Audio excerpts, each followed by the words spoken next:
morning. So this would be officially my second video, and then this is going to be the last time I actually number which ones there are.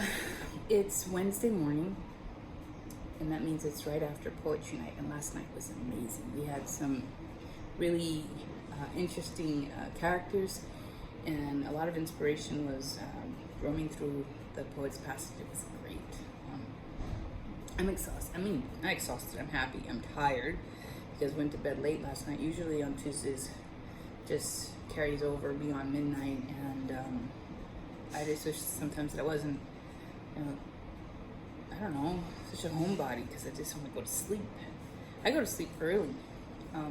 Anyway, so a lot of things are happening, and one of the last things that I talked about on the video before was I want to learn more about the life of the poets, and this is part of the life of poets, is that we go to poetry readings and we do our best to give it all, and we learn a lot, and we absorb, and we just figure how to use that inspiration to come out, or to work more, to create more poetry. And it doesn't happen all the time. We could be inspired an entire year, and it doesn't necessarily mean that we're going to create something from it. But nonetheless, at one point or another, that energy will come out, and hopefully it's something worth sharing. Okay.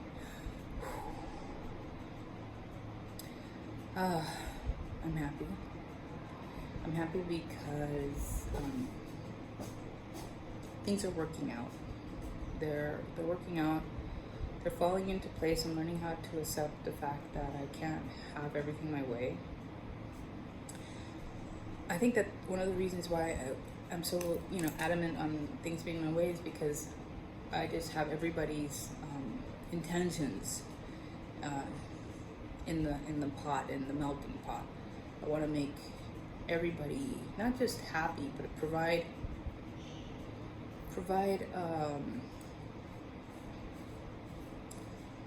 a space where we can all fuse together, and within each other's boundaries, so forth, help each other get further in our crafts, and our daily lives, or private lives, and so forth. Anyway, I love the people that are around me right now. Even the people I can't see, I love them. God, I don't know. Love is amazing. And I have this line that there's no need to possess in order to acquire, and I really believe that we have to practice what we preach. And if you say that, if you say that you believe in love, then you must be love in the daily, in your interactions with the people around you, and in your life, and in nature. It's awkward to see someone say something in their poetry, and then behind the scenes or behind the words, they're somebody else. And it creates a conflict, because there are master poets that their work is amazing. And then when you either see videos online or read their biographies, not all of them, but there's quite a bit, that as a person, you just, this is how could this person have created such art and then not be that person? It's almost being fake, and that's one of the things that I wish for all artists. Just be yourself. And if you're a pain in the ass in real life, then be a pain in the ass in your work, because then that's something that will be valuable, because it's real. A lot of work. Anyway, so I am determined to write a new book. And not write a new book, because the poems have already been written. Now is the process of going back in time and selecting the poems that resonate with who I am right now. Like all the time, I'll go back. It's like a photo album. You see which memories, which part of your life is worth sharing. Because there's a lot of things that I've written that, you know, they belong in the dumpster. But the good thing about continuing writing, regardless if it's, you know, a masterpiece or not, is that it keeps your mind, the motor running. It's like getting in a car that's stagnant, but you have to go in there, just sit in there and turn on the car so that the motor runs. You know, it's the same thing, at least I think so, with this form of art, which you have to just keep your mind moving. Just write. And then when you're ready to like drive away, then you know that it's a vehicle that you can depend on. So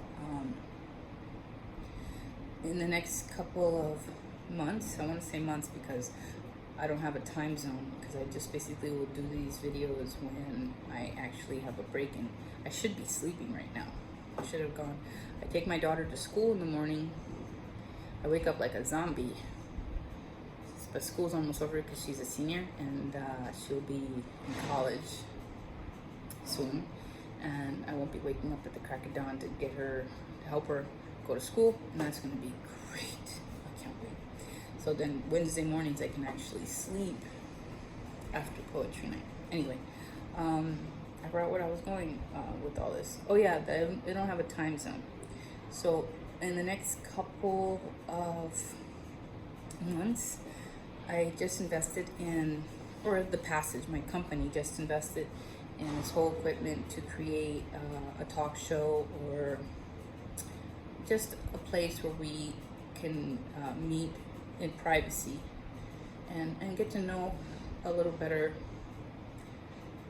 the work behind the poet. You know, just a person. I may not even talk about poetry, but I would like to talk to poets and get to know them better, and see if we could understand a little bit more why they do what they do, or why I do what I do. I love poetry. I'm addicted to poetry. I'm like a little termite. I just like, you put a poetry book in front of me and I just have to like consume it. And it may not keep everything about what I read, but I keep an essence. The essence, you know, it's like I squeeze the best out of it, and it makes me a better person, a wiser person, and definitely closer to becoming what I'm looking forward to do, which is to become a master poet. And to become a master poet without a college behind you, it's basically like you're looking for everything in the dark. And I'm not going to give up.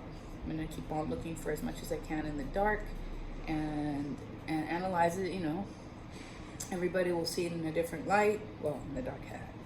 But it doesn't matter, because either way, I know that I was born to be a poet, and I just have to learn how to use this gift and bring it out. And as I go, I learn more about the rules. And I understand now, as I get older, that in order to break the rules, or when you break the rules, it's amazing when you do, how brilliant it is when you break the rules because you know the rules. When you break the rules without knowing the rules, you basically shoot yourself in the foot, because it's obvious to those people who are reading, who know the craft, like who know the outline of what is called the poetic etiquette within the world of poetry, that if you're not, you know, if you don't know what you're doing, then it's obvious. But if you know what you're doing and you break the rules, it's like whoa, that is a genius.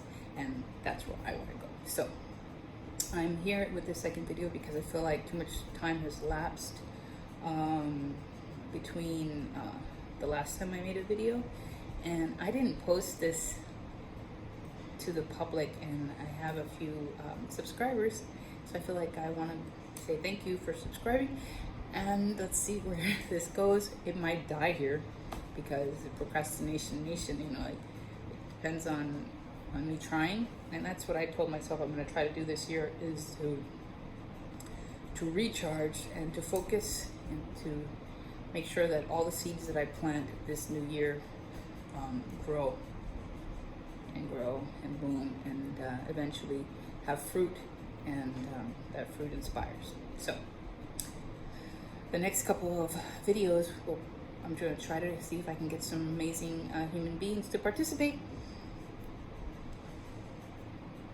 And if you have any ideas, let me know. Talk to you later. I'm going to turn this off because I need to reach over there. Love you, and until we meet again.